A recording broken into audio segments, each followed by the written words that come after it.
Got a lot. Hello, Brooke. Hello, it cannot have been that easy. I was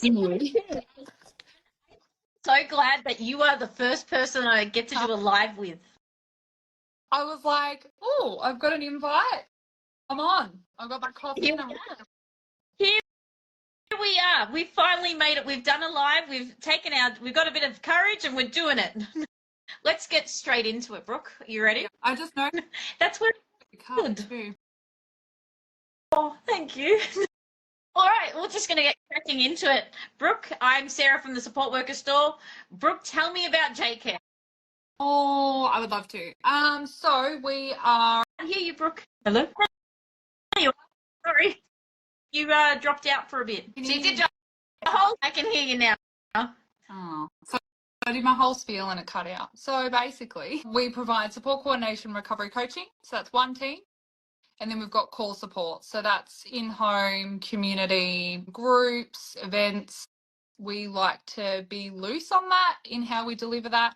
If we see a niche or a need, we jump into that and try and create, I guess, a gap filler. You know, we've done some pretty cool events in our time and they've been a huge hit. So we'd love to get them up and running again, to be fair.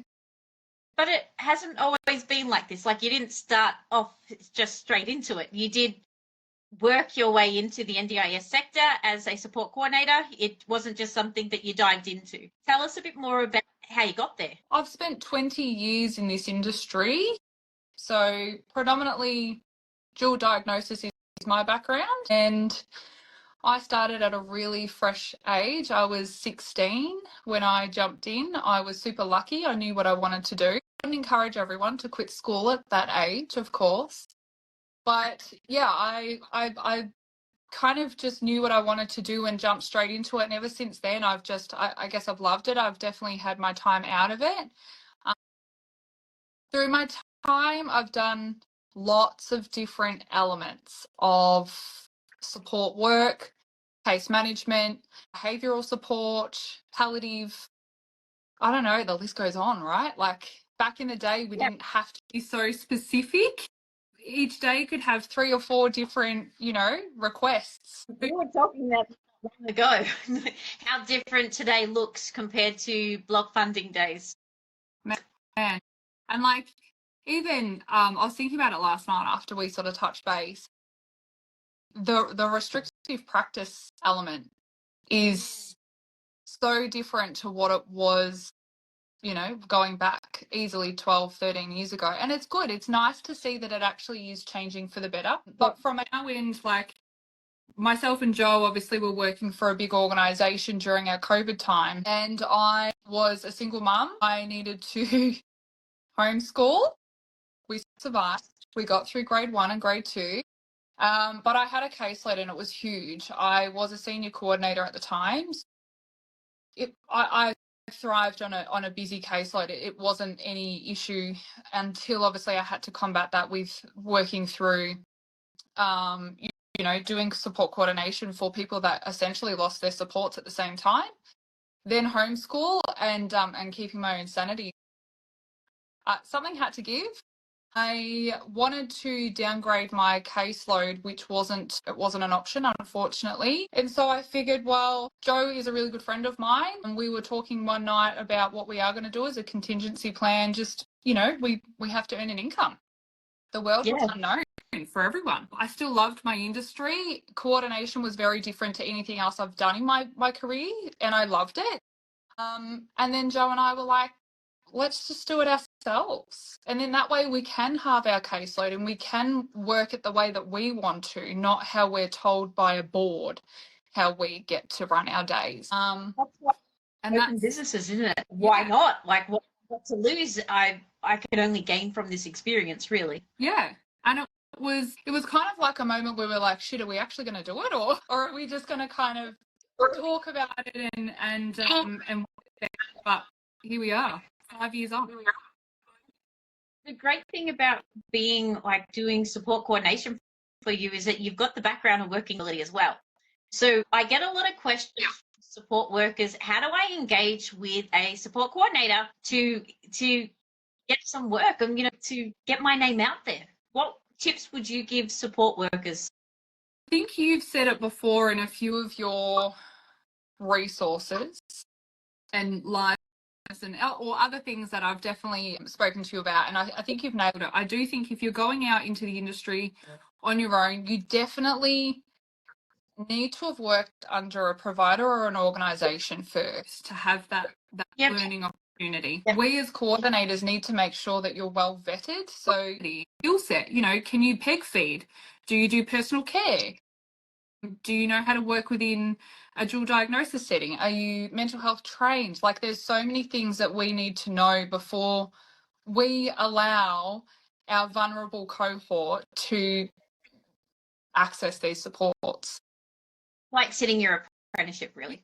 And I too have worked in a provider, so it is sitting your apprenticeship and getting exposed to people with a variety of different disabilities and how to work with people. It's so important, and it's never been more important now than ever before. So I must admit, I do find it difficult to train independents that haven't had the experience with a provider, and I know that not all providers are the same. I get that not all of them can give you what you want, but it's the idea of going out and getting the experience. Absolutely. If somebody was to engage with you, Brooke, would it be how would they do it? Like, is it a meet and greet at an expo? Is it in person? Is it an email? What is the best way to get a support coordinator's attention?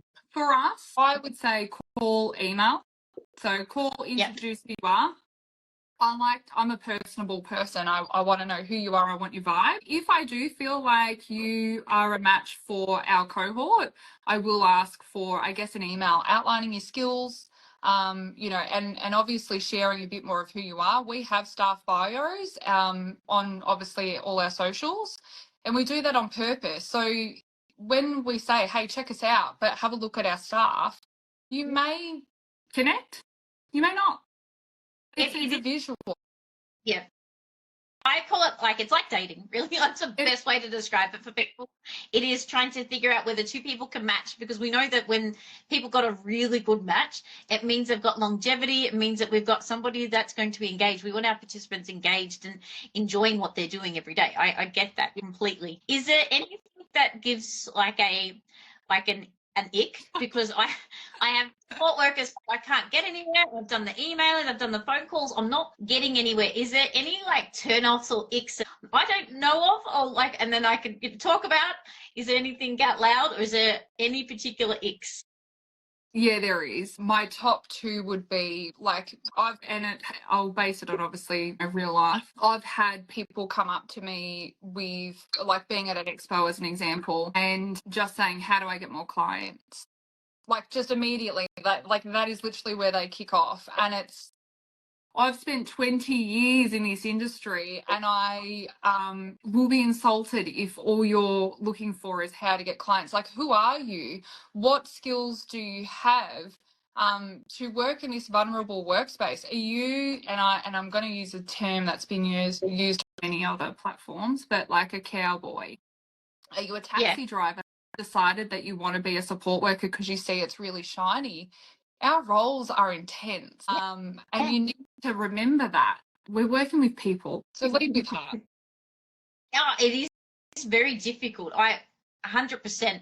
And I think for a lot of people that are starting out, it is hard, but I do believe in what you're saying when it is, because I reckon personality sells. And then for me, when it came to networking with support coordinators, it was always a phone call or in person. It was seeing a person, in our industry, having those conversations. And you're right, the biggest ick I ever got was, how do I get more? And for me, it was always about, what can you, where's, I'm going to be so cliche, but where's the receipts? Where is the, hey, look what we've done. This is what I provided care for this person, and the outcomes that I've got. I love that stuff. That stuff makes my day. Yeah. Yeah. And I think when you're starting out, I get it's scary, right? I've been there before. And when you're an independent, there's probably a whole host of reasons why you've gone independent. It might be you've never had a great employer and you just thought, well, I'll do it myself. And so I get that. But we are working with people. So instead of, I need to know that if one of my participants is in a crisis, are you going to be able to mitigate that safely? Because this is what we are doing. We're working with people who are unwell. It's not shopping expeditions or getting our nails done. When you get support workers come in, right? And you go through their bio and all that stuff. Is there anything that you're noticing that skills that are missing? Like, are we missing more doing our certs? Are we missing our manual handling? Is there anything that you're finding that we're missing that as a sector, as a support worker, what I could do to improve to get myself out there more? I definitely encourage qualifications. That was once upon a time a non-negotiable. I don't know how or where that dropped off. Yeah. Because I'm diploma trained, so I did go to uni, and I have well and truly done my education and spent my time on a traineeship wage of $9 an hour to build that. So it's no disrespect to someone that wants to trial it, but I think you need to understand that you need to have some qualifications. It's almost like going in to have an operation and it's been performed by a butcher instead of a surgeon. So if I was new to the sector as a support worker, see, I always say that go to a provider first, learn your skills, learn your trade, get your certs, get it all up to scratch and build yourself up until you become an independent. Do not go out independent unless you have got years of experience under your belt and you know your cohort that you can target, because you're not going to be able to service everyone. We're the same. We can't service everyone because we don't have the skill set, but my network is big enough that I can probably help and point you in the right direction. I definitely don't want people to feel like I don't encourage independence, but there's policies, procedures, like I don't know about you, but I've been to coroner's court. I've been there and I've done that through work, and it is bloody nasty. It is so scary. And without my employer's backing, I would not have been able to get through that. And I was 21 at the time. So it's those things that I just remember and go, don't do it. I always had a boss that said, how would this sit if you were sitting in coroner's court right now? How would this situation sit? My poor team literally they hear it from me all the time. What would you do if you're in court right now? Like, when you're operating? And as scary as it does, because people, like, we're here for a short time, not a long time, and things go left of field when you're on shift with somebody, and you expect the unexpected. I suppose this is where qualifications really and experience does come into play. To the local hairdresser and say, hey, fix my whatever engine. You know what I mean? Like, you got to remember that we're in a space where we're working with people who could be episodic, so unwell. We're not just going to the hairdressers and getting our hair done.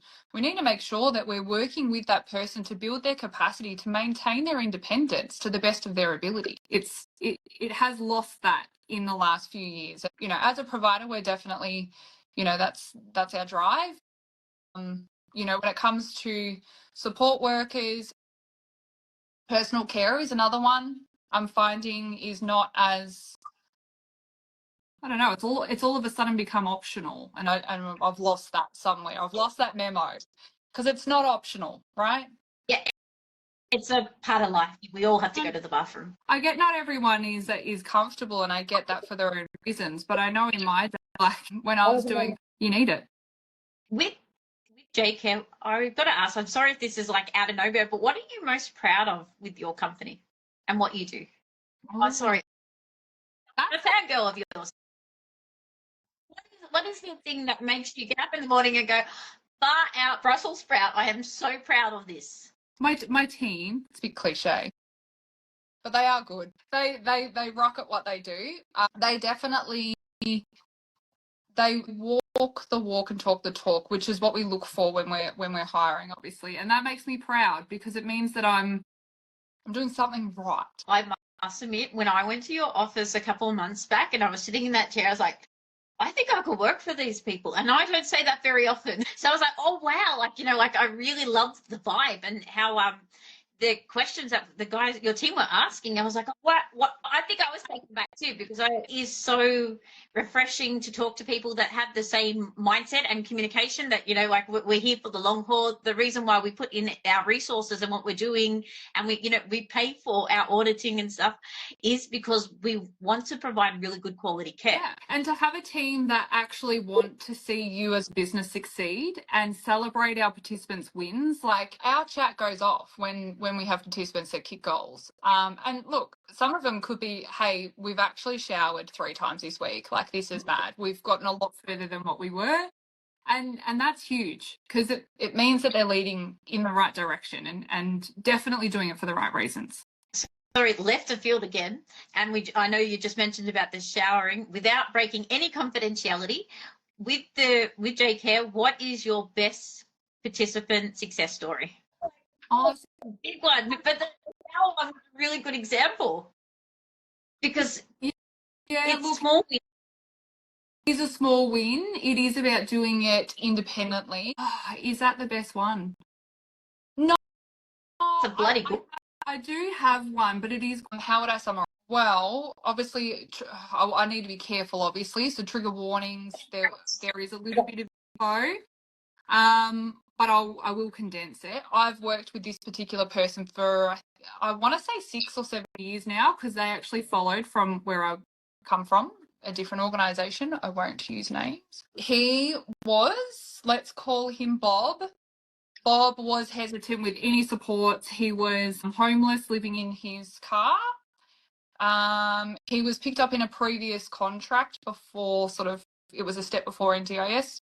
He was housed. He was given transitional housing, substance abuse. So realistically, in his world, he total rock bottom. I think it took me 6 months to engage. He was very hesitant. He sort of felt like there was no more, I guess, life to live for his future.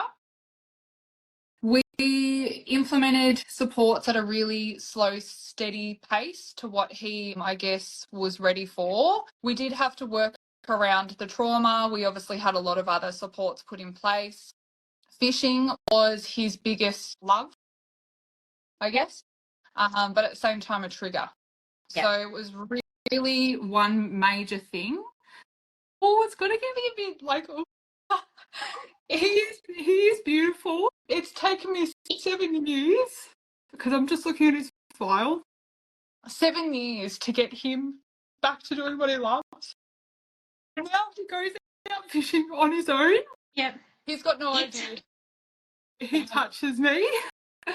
Because he has smashed every challenge that has ever been given to him. His trauma history is absolutely massive.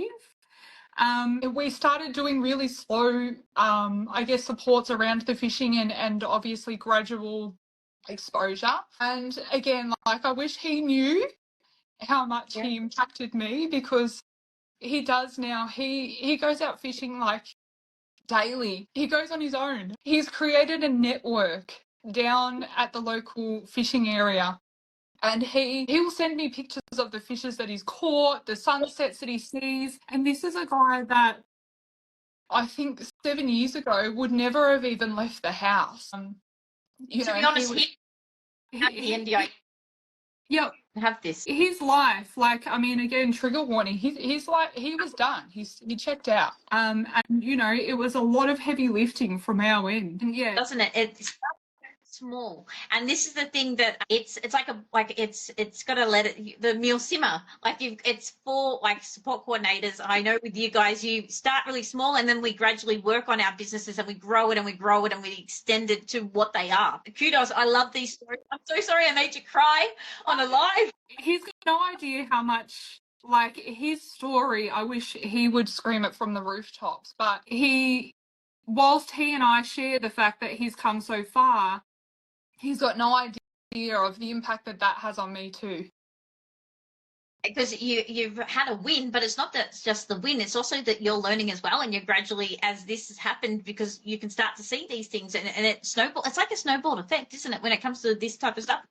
You've never in a million years have seen this happen or reflect like from like the NDIS has got such a shadow of it's negative, and it's always the bad stuff of what you're not doing or what you're not getting or whatever. And it just goes to show, if you have the right supports in place, like he's had a team who have had and shared the same goal with him in how we were going to achieve that. It wasn't about us. It's not about our goals as the workers. Whilst I still love, obviously, the fact that he's hit this, and, I love seeing the messages from him, because it's like, do you know what? It's taken me 7 years to show him that he can still go back to the things that he loves and enjoys, even after all the trauma that was associated with that. Like, there is hope, and yeah. So from this, moving into the future, what is J-Care up to? Like, what are you doing in the future? What is the cool crap? The cool stuff. I shouldn't say crap. The cool stuff that we're looking forward to, because we know that this year is going to be a really difficult year for providers. Let's be really upfront. Like, there's no way around this. It's going to be very difficult. What are you guys doing? Because you guys are a niche. So, what are you doing this year that puts you out there? Well, we are pivoting to remain in the NDIS space. So a lot of providers have had to go through registration process and all that sort of stuff, which we're already done and have done from the get-go, of course. But we are obviously implementing some private work because the NDIS is not a financial viable option for everyone. And we've had to kind of really dig deep and go, what are we going to do? We don't want to have to close our doors because of, financial pressures that the NDIS do give, unfortunately. So being totally transparent, we have opted into doing a bit of a side quest, which I'm super excited about. It does somewhat cross-pollinate with obviously the NDIS stuff.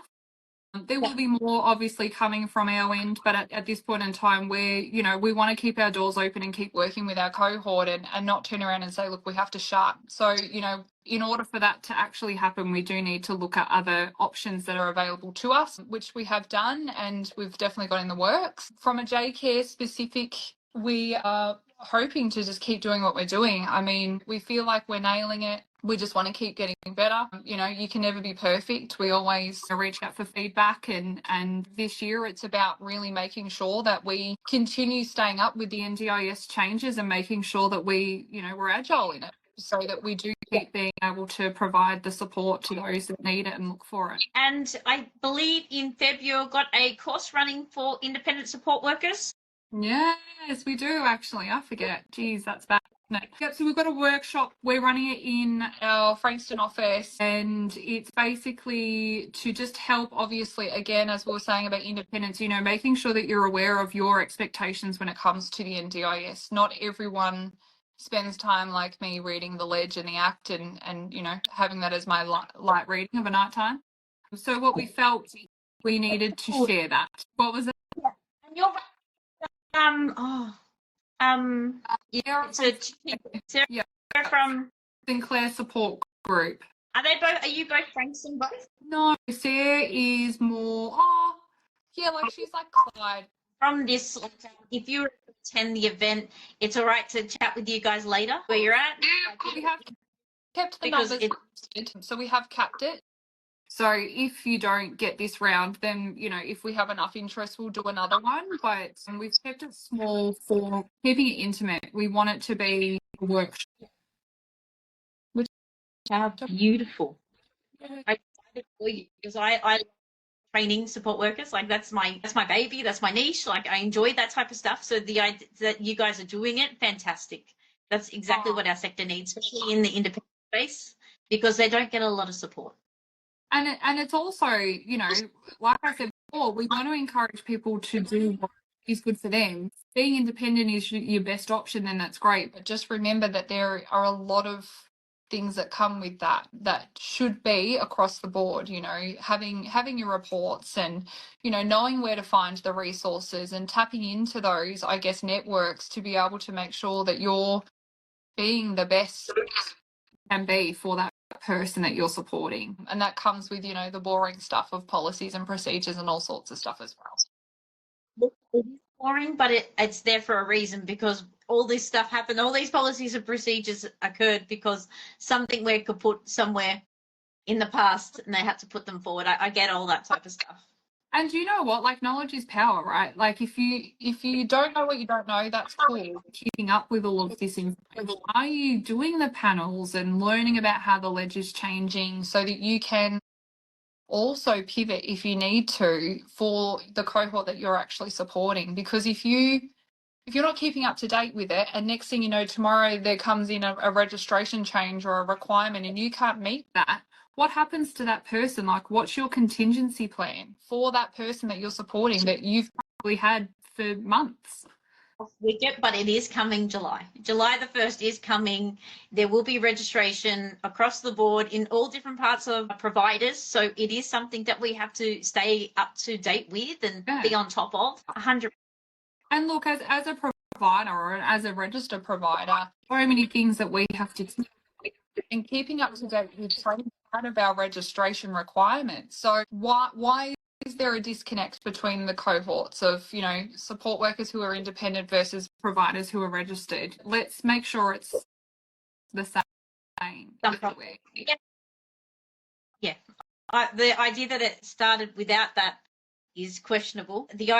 That we're moving forward and we're changing that, I'm for it. Look, I know a lot of people, like, this is like outrageous. I've heard this a couple of times, but I'm for registration. Nurses get registered. Teachers get registered. Registration is a part of our culture, our sector. I don't see a problem with it. Me either. Absolutely, I'm for it. And I know it's a real touchy subject, but when you work with people, how are you safeguarding them? Just having insurance is not enough. I'm sorry. Peg feeding is an art. Like, all this stuff is an art to do it, and you need these qualifications behind you. So we're doing it safely, because there's nothing worse than hearing on the news about somebody getting hurt or dying. Yeah. As dramatic as it sounds, all because of lack of skill set. People that had a understanding of, you know, gradual exposure and focused on mental health elements, trauma informed, you know, care. Where would he be now? And that's where it hits hard. Is there are reasons why we have all of these in place to make sure that these people who need this support, you know, imagine if it was your brother, sister, auntie, uncle, cousin, son, daughter, whatever, you want them to have the best care, and that comes with a host of requirements, and I think that that's okay. You have answered all my questions, Brooke, and I didn't mean to make you cry. I'm so sorry. I have spoken about stories. This is the reason why we turn up in this sector, because we love the people that we serve so much, and they hold like this. I can't even explain it. Like, that's the hardest part about this. I can't explain the fact that it's how they make me feel in the morning when I wake up, because I know I'm having a bloody good day. Yeah, and I do you know what? It actually has made me realise we probably don't tell our participants enough about how much actually, you know, we do value the trust that they're putting in us. It's I guess it's a bit of a reflection moment, in the sense that I mean, I do speak with him regularly, and I always put it in an email about how far he has come, because I know visual's best for him. But at the same time, you know, as providers, we do need to remind our participants that we're working with that you are actually a reason why I'm getting out of bed, and you're not just a job. You know, I do need to...